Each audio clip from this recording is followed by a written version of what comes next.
At yan nga po ang ating liliwanagin kung sino yung may karapatang magturo sa atin nung kalooban ng Diyos sa langit. Baka kasi kung kani-kanino lang kalooban ng matutunan natin. Sabi ni Almeida, lumundag ng 3 lundag, lalayas ang demonyo. Kanino kalooban yun? Kalooban ba ng Diyos yun o kalooban ni Almeida Bisaya? Yung manghingi sa daan ng pera, may dalang supot sa bus, kanino kalooban yun? Kalooban ba ng Diyos yun? Yung bang pagkukurus ninyo, mga kapatid na Katoliko, na itanong nyo ng minsan man lamang na, sino kaya may utos nun? Utos kaya ng Diyos magkurus? Hindi ko nang aatake, tinatanong ko lang kayo. Have you ever wondered why you are doing these things? Bakit natin ginagawa yun? Nagkukurus tayo? Yun ba itinuro ng Diyos? Aral ba yun ang ating Panginoon na galing sa langit papunta sa lupa? Yun ang sabi ng dasal na dinadasal natin Sundin ang kalooban mo, thy will be done on earth as it is in heaven. Sundin ang kalooban mo sa lupa gaya ng sa langit. Yun ang ating pag-aralan. Yung kalooban ng Diyos, yung doktrina. Kasi yung doktrina po, Kastila yun Ang kahulugan ng doktrina, aral. Aral na tinutupad. Ayan. Sa Kapampangan, doktrina rin ang nakasulat Aral po yun sa Tagalog. Ang doktrina ng ating Panginoong Jesus. Yan ang pag-aaralan natin. Sino po ang magtuturo sa atin? Kailangan equal. Kayo man, papasok kayo ng mag-aaral kayong abugasya. Siyempre, aalamin mo kung yung teacher mong papasukan magtuturo sa kolehiyo talagang lisensyado. Kaya ang unang-unang may lookout doon, yung may-ari ng eskwela. Titignan niya kung pasado yung kanyang i-hire na guro na talagang ito may karapatang magturo. Aalamin mo kung yung magtuturo sa iyo may karapatan, dahil baka walang karapatan yun kung saan kadalhin nun. Baka kung ano ituro sa iyo nun. Yan po ang ating aalamin ngayong gabi. Sino po ang magtuturo? Sino ang guro na dapat nating makilala sa ating panahon? Yan po. Umpisahan po natin itong ating pag-aaral ngayong gabi, yung guro na dapat magturo ng tunay na doktrina ng ating Panginoong Hesus upang tayo'y makatiyak sa kaligtasan. Kailangan kasi natin ito Pagdating po kasi sa kaligtasan, maraming usaping dapat na malutas There are so many issues involved in the issue of salvation. Marami, iba-ibang mga relihiyon, iba-ibang iglesia, iba-ibang tagapagturo. Sa Muslim, si Muhammad. Sa Seventh-day Adventist, the authority that they acknowledge is Ellen G. White. Sa Iglesia ni Cristo, ang sugong si Manalo. Yan. Yun ang nagtuturo. Sa Katoliko, ang pangkalahatang nagtuturo raw ay ang Papa sa Roma. Sinasabi yan ng Aklat Katoliko, mga kababayan, na ang nagtuturo, nagpo-promulgate ng mga dogma, mga kung ano-anong mga turo ng Iglesia Katolika ay ang Papa sa Roma. At huwag kayong magagalit, hindi po pang-aatake ito. Ito po'y pagsasabi lang ng totoong nasa liksik namin sa relihiyon. That when it comes to faith, ang nagtuturo at walang mali ay ang Papa raw sa Roma. Pag nagsasalita raw ang Papa ex cathedra, ay ligtas siya sa pagkakamali. Yan ang paniniwalang Katoliko. Ito'y nandito sa isang aklat na kung tawagin po ay siya ang inyong pakinggan na aklat po ng Katoliko. Ang sabi ganito: ang Iglesia Katolika Romana ay iisa sapagkat siya'y nagkakaisa sa banal na pananampalataya. Ang lahat ng kaanin niya'y umaalinsunod sa iisang tanging aral at katotohanan lamang.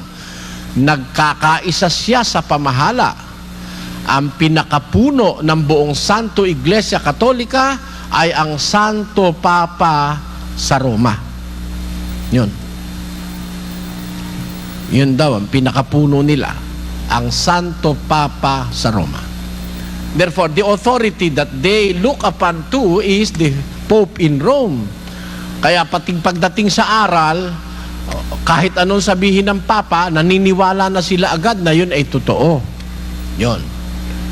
Ganon din naman sa Iglesia ni Manalo. Ang puno na pinakikinggan ay si Ginoong Manalo. Sa iba't ibang mga iglesia, ganon din. Yan pagbabigay ko lang sa inyo ng premise, mga kababayan, para magkaroon kayo ng ideya sa kalakalan ng mga relihiyon dito sa lupa. Ngayon, maaaring itanong dito sa amin naman, sino naman kaya ang aming puno na nagtuturo sa amin? Yan nga po ang ating lulutasin ngayon. Ang guro, tagapagturo ng pananampalatayang Kristiyano para tayo ay tiyak na maligtas ayon sa Biblia. Kung tayo sasampalataya, ito ang ating ikaliligtas. Sino yan? Yan po ang ating aalamin. Ngayon, pagka po Biblia ang ating pag-uusapan, mga kapatid, dito marami kang mababasang guro Ewan ko kung tututol kayo, kung nakapagbasa na kayo ng Biblia, maraming mababasang mga guro sa Biblia. Isa dyan si Moises Si Moises ay guro, nagturo sa bansang Israel. Bukod kay Moises, meron pang iba't ibang mga naging guro sa Israel. Mga namuno sa Israel. Nagturo ng pananampalataya. Pero, ang ating lulutasin itong ating panahon. Sino ngayon ang guro? Marami kasi ito Ang mga propeta ng Diyos, nagturo rin Sa Biblia, kung Biblia pag-uusapan, hindi natin pinag-uusapan ngayon yung mga iba-ibang relihiyon muna. Sa Biblia muna tayo, let us concentrate our studies on the facts that this being taught to us by the Scriptures. Sino ba yung guro na dapat nating kilalanin? Sa ating panahon, kasi may iba-iba pong panahon ng mga taong naglingkod sa Diyos Ang Biblia po'y nahahati sa maraming panahon. Panahon ng patriarka, panahon ng Israelita, panahong ni Juan Bautista, panahong Kristiyano ni Kristo at mga apostol, at panahon sa kabila pa ng mga Kristiyano o ng mga apostol at ng ating Panginoong Hesus. Ito nga yung ating panahon. Sa ating panahon, mula ng magkatawan tao, si Juan Bautista o ang ating Panginoong Hesus, sino ang dapat nating kilalaning guro ng ating pananampalataya? Pakinggan nyo, ano sabi po ganito sa isang talata ng Mateo 17, at pagkaraan ng 6 na araw, ay isinama ni Jesus si Pedro, si Santiago at si Juan na kapatid niya, at sila'y dinalang bukod sa isang mataas na bundok. At nagbagong anyo siya sa harap nila, at nagliwanag ang kanyang mukha na katulad ng araw, at pumuting tulad sa ilaw ang kanyang mga damit. At narito, napakita sa kanila si Moises at si Elias na nakikipag-usap sa kanya. At sumagot si Pedro at sinabi kay Jesus, Panginoon, mabuti sa atin ang tayo dumito. Kung ibig mo, gagawa ako rito ng 3 tabernakulo. Ang isa'y sa iyo, ang isa'y kay Moises, at ang isa'y kay Elias. Samantalang nagsasalita pa siya, narito ang isang maningning na alapaap ay lumilim sa kanila, at narito ang isang tinig na mula sa alapaap na nagsasabi, ito ang sinisinta kong anak, na siya kong kinalulugdan, siya ang inyong pakinggan. At nang marinig ito ng mga alagad ay nangasubasub sila at lubhang nangatakot. At lumapit si Jesus at sila'y tinapik at sinabi, magsibangon kayo at huwag kayong mga takot. At sa paglingap ng kanilang mga mata ay wala silang nakitang sino man kundi si Jesus lamang. Ayon. Meron po isang pangyayari nung naririto pa ang ating Panginoong Jesus sa lupa. na siya po ay isinama niya si Santiago, si Pedro at si Juan. Ito pong tatlong ito ang mga pangunahin sa apostol. Tinatawag po ito sa unang iglesia na tatlong haligi. Meaning, these three men are pillars of the Christian faith. Sila'y otoridad ng unang iglesia nang naririto sa lupa si Kristo. Tatlong apostol na laging kasama ni Jesus. Dinala niyang bukod sila. Dapat niyong maintindihan, 12 ang apostol. Pero makikita nyo, sa maraming pangyayari, itong tatlong ito'y namumukod sa 12. Meaning, kumbaga sasamahan natin ngayon, merong mga kasama ako na lagi kong kasama. Pero hindi lahat ng kasama ko lagi. Parang ganon, itong tatlong ito, si Santiago, si Pedro, saka si Juan, laging kasama ni Jesus ito. At sa maraming mga bukod na pagkakataon, sinama niya minsan sa isang mataas na bundok. Panik sila sa bundok. Tapos, nung nasa bundok na sila, napakita si Elias at saka si Moises. Kinakausap si Kristo, ang Panginoong Jesus. Tapos, nung makita ni Pedro na itong tatlo'y nag-uusap-usap, nag-volunteer si Pedro, Panginoon, kung ibig mo, gagawa ako rito ng 3 tabernakulo. Alam nyo ba ang kahulugan ng tabernakulo, mga kapatid? It is a temporary dwelling place. Isang pangsamantalang tirahan. Hindi ito bungalow, hindi ito mansyon, ito'y para lang kubo. Gagawa ay kakong 3 tabernakulo rito sa tuwa ni Pedro.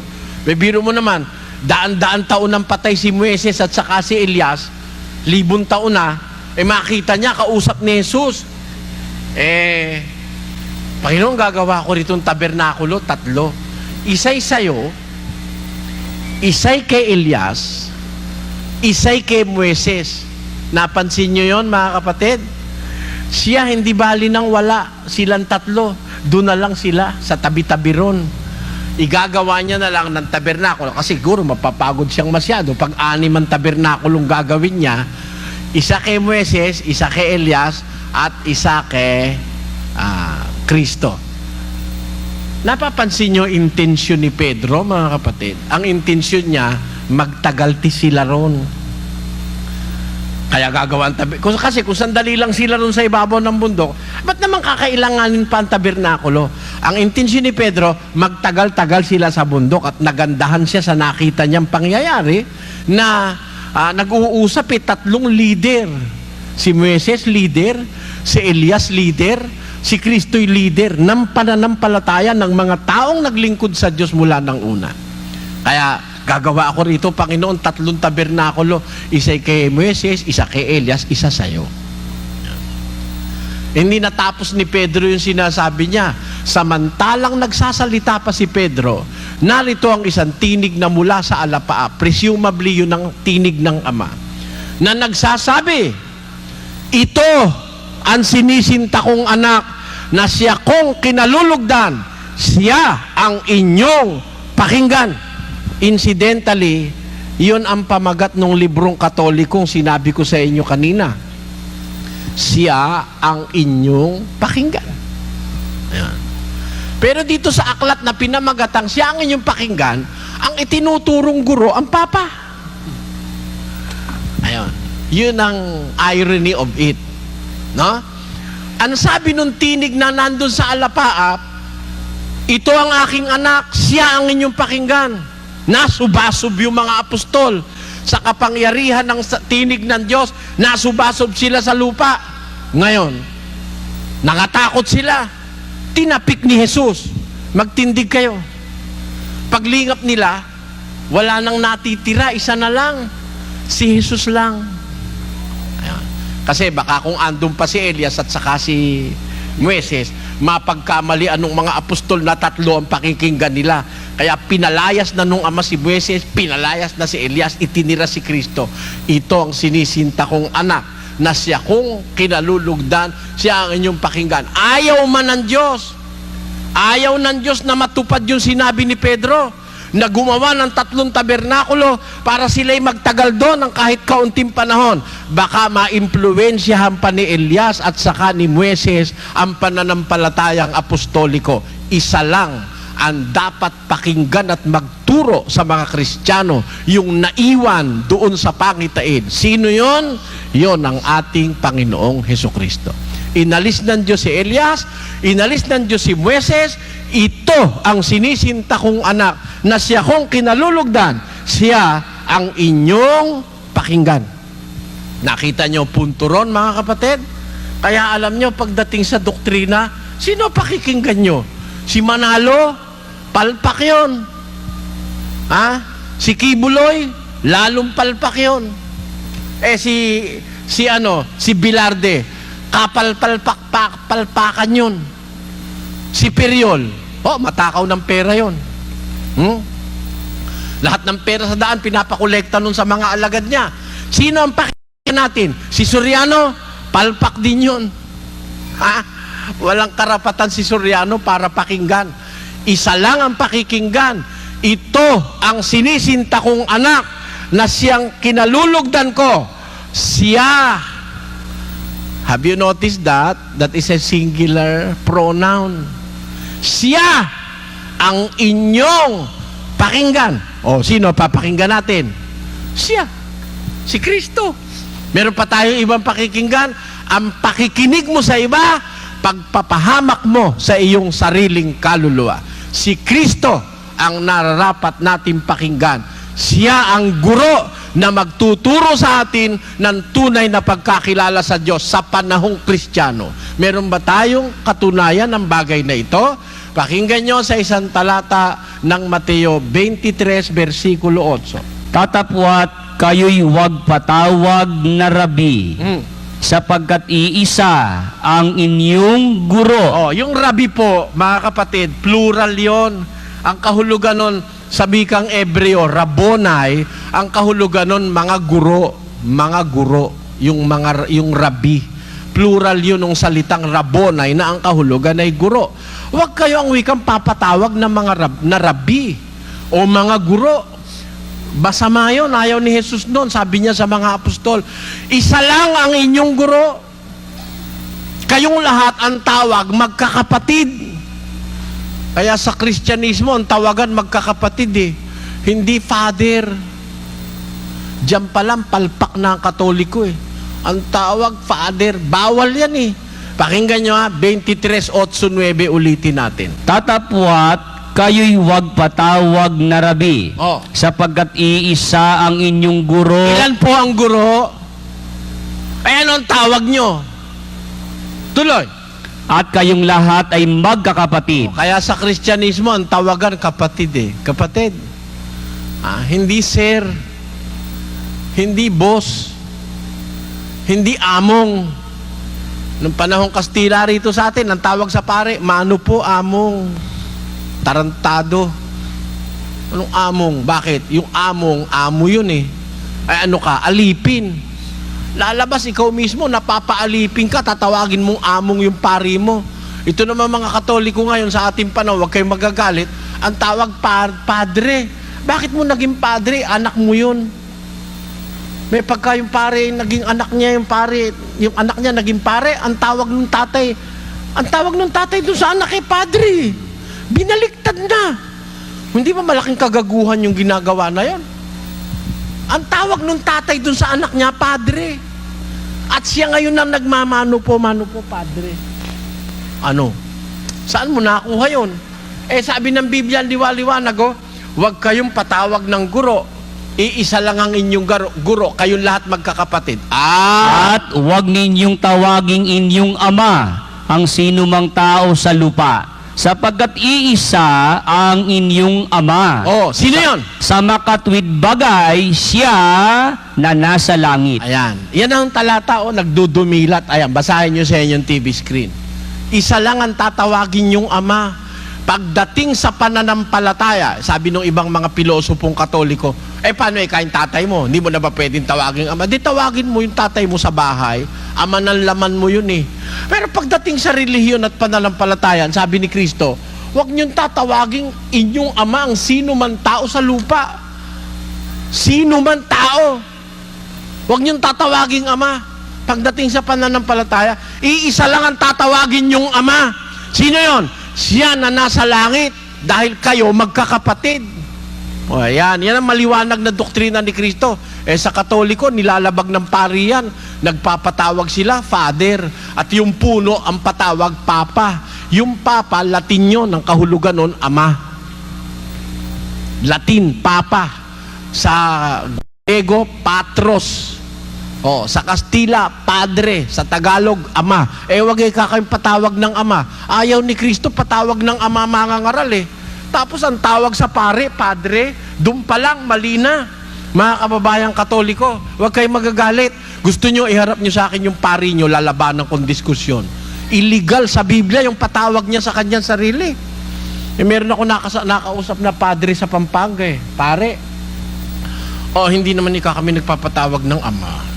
Brother, sila lang ang tumatawag sa amin. Sabi ko, kung sintidor ka, ba't ayaw mong pagbawalan yung tumatawag sa'yo? Mali Lumulusot pa, hindi raw siya nagpapatawag. Hindi nagpapatawag. Ang tawag pa nga sa inyo Most Reverend Father Di ba? Most Reverend pa. Katakot-takot na kapusungan niyang ginagawa ng mga mangangaral Katoliko. Biro mo, Most Reverend, alam mo ba kahulugan ng Most Reverend? Pinaka. Yung most pinaka. Kumbaga, yun ang pinaka-superlative degree ng adjective at saka adverb ang ginamit sa mga pare. Most Reverend Father. Yun nga sa Papa sa Roma, ang tawag dun Most Holy Father Pinakabanal na Ama. Di wala nang natirang karangalan dun sa nasa langit. Kinamkam niya na lahat. Siya na pala pinakabanal na Ama. Ano natira dun sa Ama sa langit? May natira pa? Wala na. Kinamkam na nung Papa yung pinakabanal daw siyang Ama Most Holy Father sino mga galit na Katoliko sa amin? Pagtanggol ng pari nyo. Huwag kayong magalit at sabihin nyo sa pari nyo na ipagtanggol niya yung aral nila. Sabihin mo, tawagin mo yung tao Most Holy Father. Bawal ng Biblia Huwag nyo tawaging Ama sino man tao sa lupa. Iisa lang ang tatawagin yung Ama. Kayo magkakapatid. Huwag kayong patatawag ng Rabi. Iisa lang ang inyong guro. Ilan ang guro? Isa. Tanong, sino yung iisang guro? Basa. Pakinggan nyo sa Judas 4. Ganito nakasulat. Sapagkat may ilang taong nagsipasok ng lihim. Yaong mga itinalaga ng una pa sa kahatulang ito, mga di banal, na pinalitan ng kalibugan ang biyaya ng ating Diyos, na itinatatwa ang ating iisang guro at Panginoong si Hesu Kristo. Sino po iisang guro ng pananampalatayang Kristiyano? Iisang guro. Hindi naman maraming paligoy-ligoy ang salita ni San Judas Iisang guro at Panginoon na si Hesu Kristo. Kaya po hindi kahit sino ang guro Ang guro si Hesu Kristo. Wala pong ibang guro. Kaya sino magtuturo sa atin nung doktrina Kristiyana? Sino? Si Kristo. Yun din ang sinabi nung nasa langit. Ito ang sinisinta kong anak. Siya ang inyong pakinggan. Inalis si Moises, inalis si Elias. Kasi pagka kay Moises ka patuturo ngayon, magkakaiba-iba turo. Then yung ginawa ng born again, kumuha ng kapiraso kay Kristo, kumuha kay Moises. Ano kinuha kay Moises? Yung mga ikapo. Ikapo, kay Moises kinuha yon. Hindi batas ni Kristo yung ikapo ba't sila bumabalik kay Moises? Kasi malakas pagkakitaan yung ikapo Pag kumita ka 1,000,000, 100,000 sa pastor. Pag kumita ka 10,000,000, 1,000,000 sa pastor. Biro mo, wala siyang kapagod-pagod. Nagbasa lang siya ng Biblia, may 1,000,000 na siya.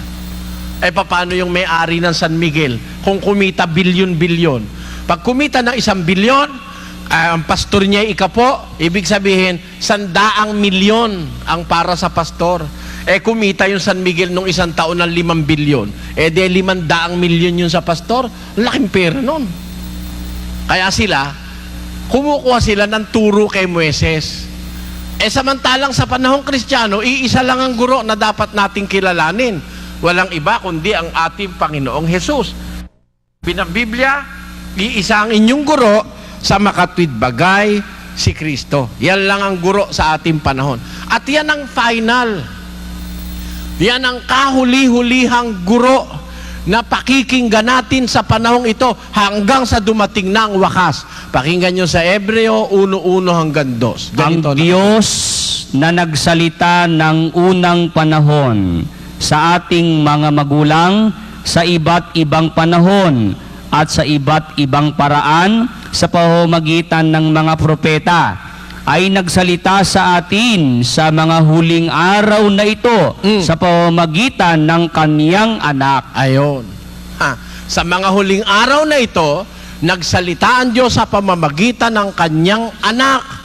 In these last days, nung unang panahon, nagsalita ang Diyos sa pamamagitan ng anghel, mga propeta, iba't ibang panahon, iba't ibang paraan. Pero sa huling araw na mga huling araw na ito, nagsalita ang Diyos sa pamamagitan ng kanyang anak.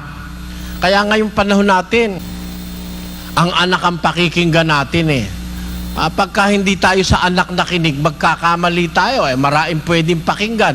Yung iba, sa Biblia nga nagbabatay pa yung mga Pentateuch believer sa ating panahon, yung mga Jews na sinasabi nila sila raw Jews, ayaw maniwala kay Kristo Ang pinapakinggan lang nila si Moises hanggang ngayon. Si Moises pa rin. Kaya nga sa mga ibang relihiyon, bawal pa rin ngayon ang baboy Kasi batas ni Moises yun Bawal kumain ng baboy.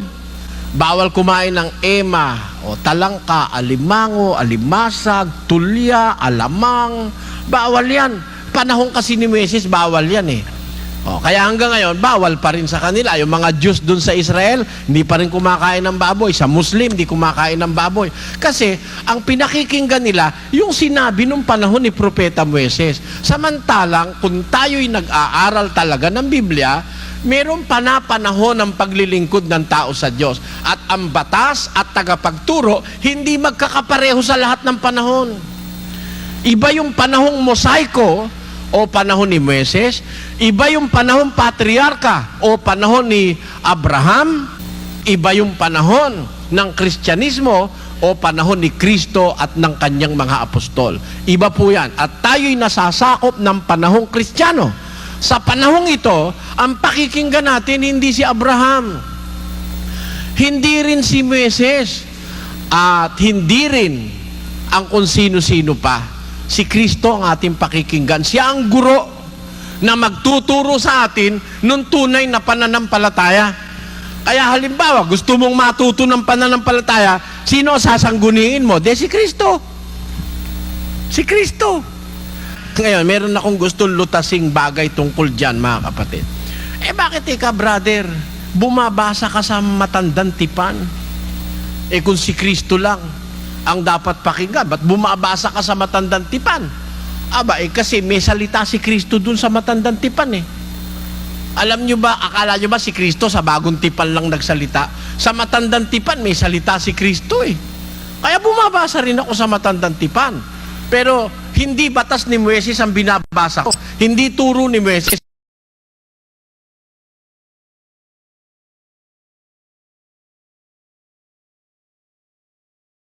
Nyo? Kaya maraming mapapahamak, ayaw sa nakasulat Mas gusto pa yung hindi nakasulat. Sabi ng Diyos, huwag mong sasaktan ng iyong katawan. Huwag mong susugatan ng katawan mo. Yun ang nakasulat. Alam nyo, ginawa ng Katoliko? Sinugatan yung katawan niya, nagpinitensya. Nagpapako pa sa krus. Nakasulat ba yon? Na ikaw ay mag-Kristo-Kristuhan din? Is there anything written in the scriptures na inutusang kakababae mong tao ay magpapako ka sa cross? Diyan sa Kapalangan, may nagpapapako sa cross. Doon, sa Kalumpit, babaeng tao, Krista.